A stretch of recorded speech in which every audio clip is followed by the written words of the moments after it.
Okay, so we're going to get started today. I had a couple announcements that I wanted to make. We had originally planned a review session for tonight, but because of a notice of a Zoo.com visit, we decided tonight was not the best night. I put in some new dates for possible scheduling over the weekend because no one of the ones that I listed seemed to get, a large majority of people. So please indicate availability on new dates today. I'm hoping to settle everything by 5 p.m. today. So if you could indicate if you are interested in coming to the review session, indicate your availability for the 2 weekends listed, I'd be grateful. And we'll then just have to triage and go with the least bad option, which could be tomorrow. We'll have to see. So that's announcement one. It's the same. I sent out the yesterday the URL for the poll. I think it's the same one as we had previously. So announcement one.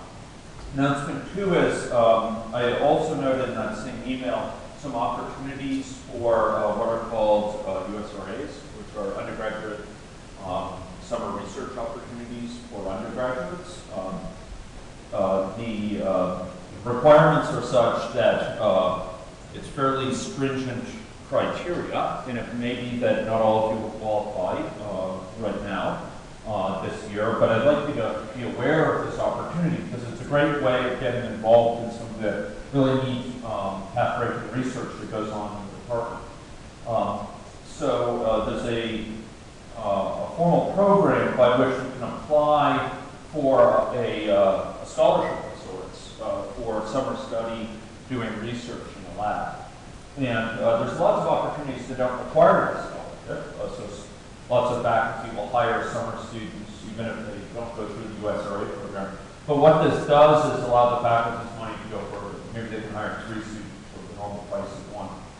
And if you apply, it's also a bit of a feather in your cap if you can get it. It shows that you are on top of your game and everything. So there's some initial information which is available now about the program. More information will be coming out. And I'd like to encourage all of you folks to at least think about the opportunity of getting involved in summer work in a lab if you don't have opportunities outside the school. It really does expose you to a lot of sort of new aspects of computer science, new aspects of what you're learning in this course, to which you might otherwise not be exposed soon. So the USRA opportunities are available to all students after their first year, but before their final year. You have to be returning to classes after. There are some criteria, because it's a very competitive program, there are some criteria involving GPAs. And I think there's a formal cutoff. I think it's around 75 or so, but you actually do need something around an 80 to have a pretty good chance of securing it. I know that's pretty stiff, and that won't cover everyone here. I can't speak to whether that's just CS course GPA, in other words, the cumulative average for CS courses, whether it's all courses.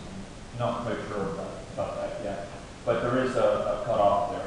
Anyway, as I say, if you can apply for it, I'd encourage that. If you can't, but are really interested in getting involved in summer research opportunities, I'd be glad to help facilitate that as well.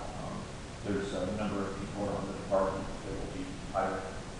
So no big deadlines quite yet, but it's a pretty stiff set of deadlines when it occurs, and that will be within the next month. Okay, so this is just a preliminary announcement to let you know you should probably, if you're interested, probably get looking into it because when the deadlines are announced, they may be pretty soon. And you'll want to really thought ahead of time, is this something I'm interested in? And maybe found out a bit about it. Okay, so that's USRA. The Zoo.com visit I didn't mention. I'm a man who wears many hats. And one of the hats I wear is I'm the co-faculty lead for the internship program. How many people in here know about the internship program? Okay, good. It's no distortion to say that there's quite a few students out there that actually go into our program, undergraduate program, precisely because they are interested in the very practical opportunities that this brings open to them career-wise, and are specifically interested in sampling some of those opportunities in the internship program. Now, the internships vary greatly. Some are more software engineering related, some are involve more heavy uses of databases, others involve work with help desks, others involve a lot of user-facing requirements, maybe even discussion with clients, other companies who are buying software from the firms for which you work. There's all sorts of neat opportunities there, scientific computing to classic business work, etc. And Zoo.com is one of the sites that's traditionally hired year after year our interns and put them into a variety of really neat projects. They do a lot with web application development and are a fast-moving, sort of dynamic company located in just outside of town. They are having a site visit tonight, and I was alerted to this by some people in the class who noted that there's a bunch of posters around Sphinx which advertise this. I'd encourage people to think about going to this. It would give you a glimpse of what it's like in the internals of a software company that specializes in building software. It's not an IT shop embedded in a larger company doing something very else. It's really a company focused on building software.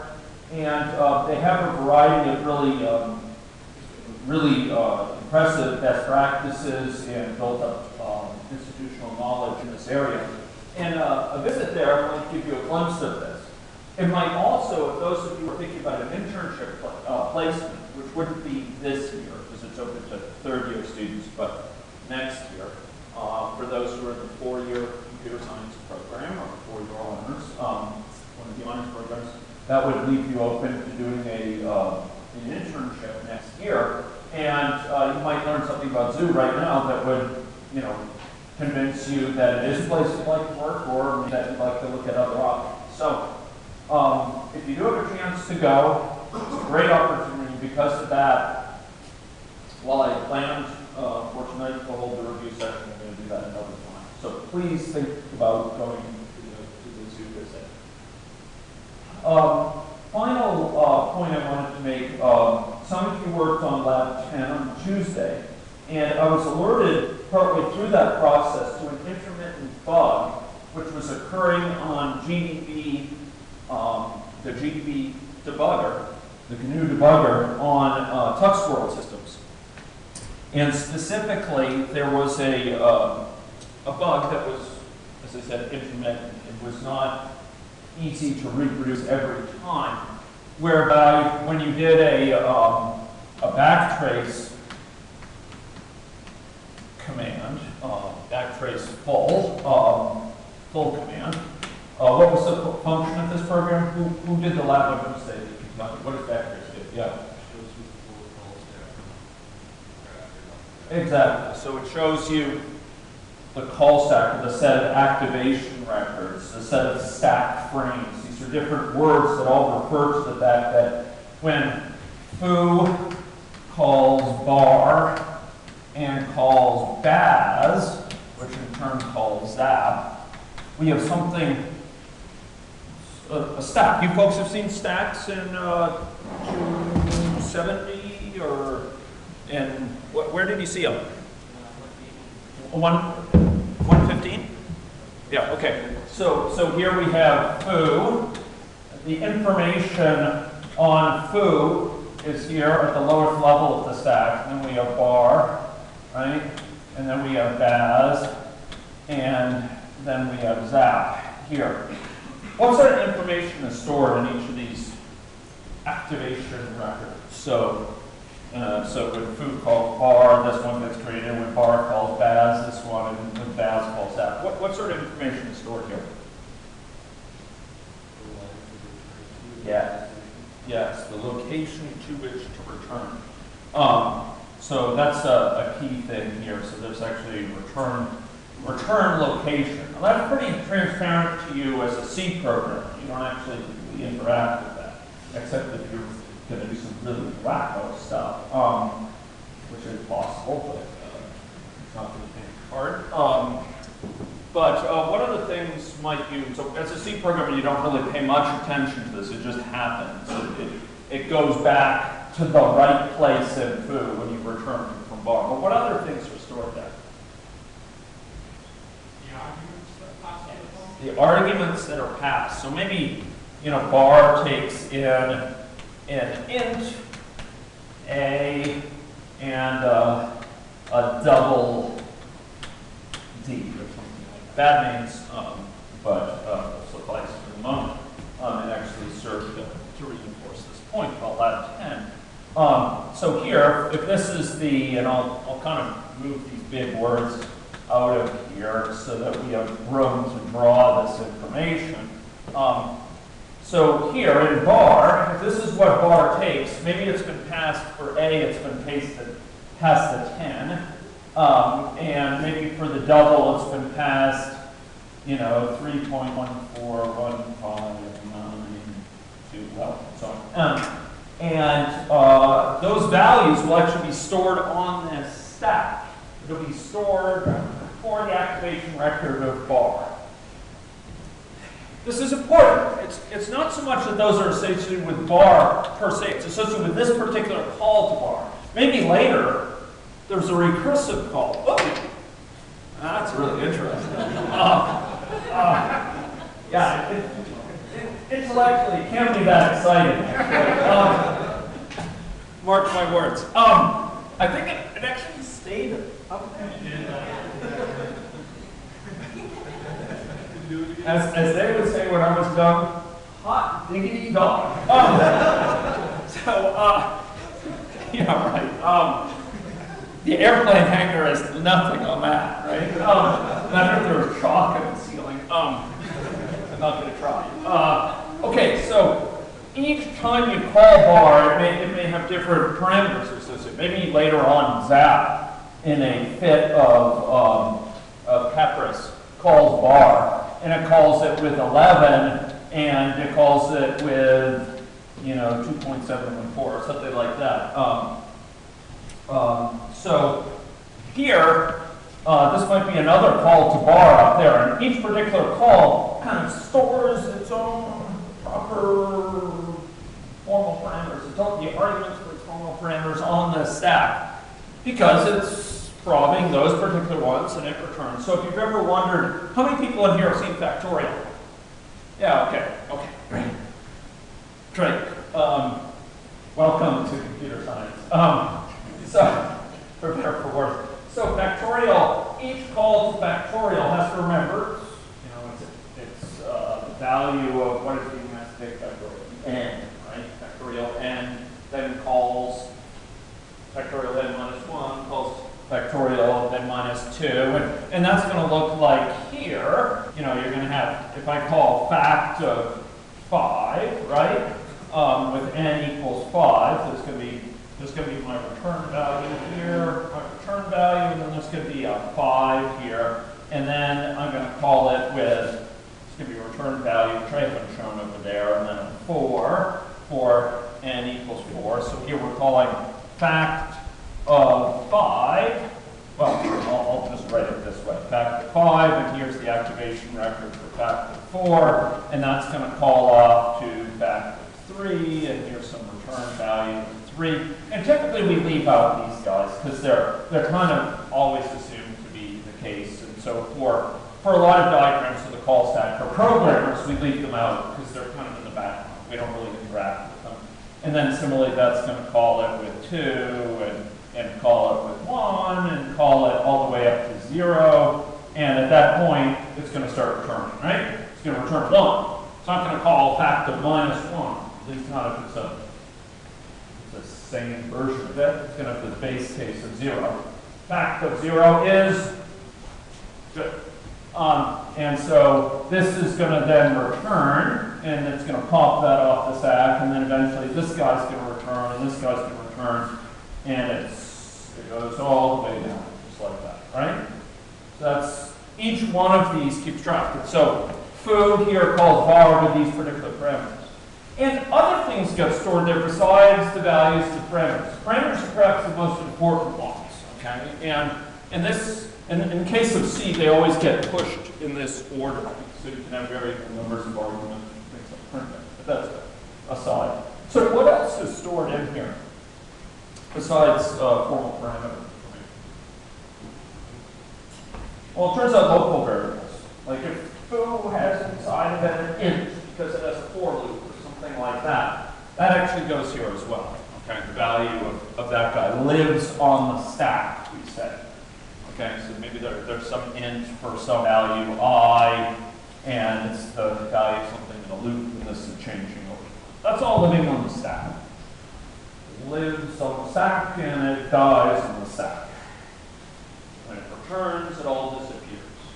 That is cleaned off the face of the earth when food returns what it's using internally for its variables.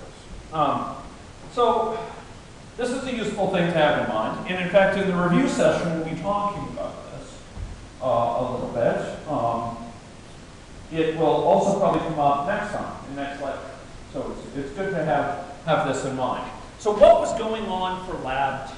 It's all something I led up to with Lab 10. So in Lab 10, we are asking to see this structure. We are asking to see the call stack, the stack frames, the activation records on the call stack. You can use a number of different terms for it. These are different synonyms for this sort of information. And within that, we are asked to do a backtrace full, and it listed these things up. It obliged us. But occasionally in the backtrace full, and it seemed to occur in sort of successive streaks where it would occur in a row and then not occur maybe the first time, it would somehow lose track of which of these it was paying attention to. And as it turns out, within this code, you are asked to print out a value, something like star A, something like that. And it turns out it got confused as to which A we were talking about. Was it the A down here, or was it an A further up here? And it got all confused because the A down here was in fact a pointer. This wasn't called food, it was some other function. Whereas the A up here wasn't a pointer. So when you said print star food, star A, it said, I don't know what to do, it's not pointer. I can't print it out. Sorry, buddy. And it didn't use quite those words, but that was the gist of it. The issue was it was getting confused about the fact that there just happened to be a variable named A further up. That's purely a debugging issue. C doesn't care the least bit if there's something up here that happens to have the same name. But for the debugger, if you're wanting to be able to print out a variable somewhere in here, it needs to know the name. It needs to know with respect to what stack frame activation record you're referring, which particular item on this call stack. So it was getting confused and pointing to this one and thinking you're referring to this one rather than that one. So I asked you, when I sent an email on this, and be sure to do it. I also changed the problem description to emphasize this. Be sure to do a select dash frame, and that allows you to tell it, hey, I want you to refer to the topmost guy, the innermost guy in the call stack, the one that's most current, the one that's then the latest call, the deepest call, the top of the call stack. So the call that's been performed the most recently. So I suggest that you do a select frame 0, and that will refer to that, and then it will understand what this means. It will refer understanding means that A. Purely a debugger issue, but be sure, for those working on the lab today, or the next few days, be sure to take that into account. If it worked for you, if you were able to do this, fine, then you should be fine. Don't worry about it. It's just some people encountered this weird thing where it said, can't do it, and then you've got to do the select frame 0. Any question on that? And that's lab 10 stuff. Okay, surprise that. I've been using GDB for, since you folks were, I was actually just before you, but before you were a speck in the Cosmic Eye. I don't remember this problem actually, so I'm not quite sure where it's from whence it came. But it's a disturbing bug. I've submitted bug fixes for GDB in the past, and I have to submit a bug fix here. But it's unfortunate that it developed. I apologize for that. I didn't see it coming. It's only intermittent, so even with a bit of testing, it's not something that always shows up. Okay. So those were some announcements. Okay. So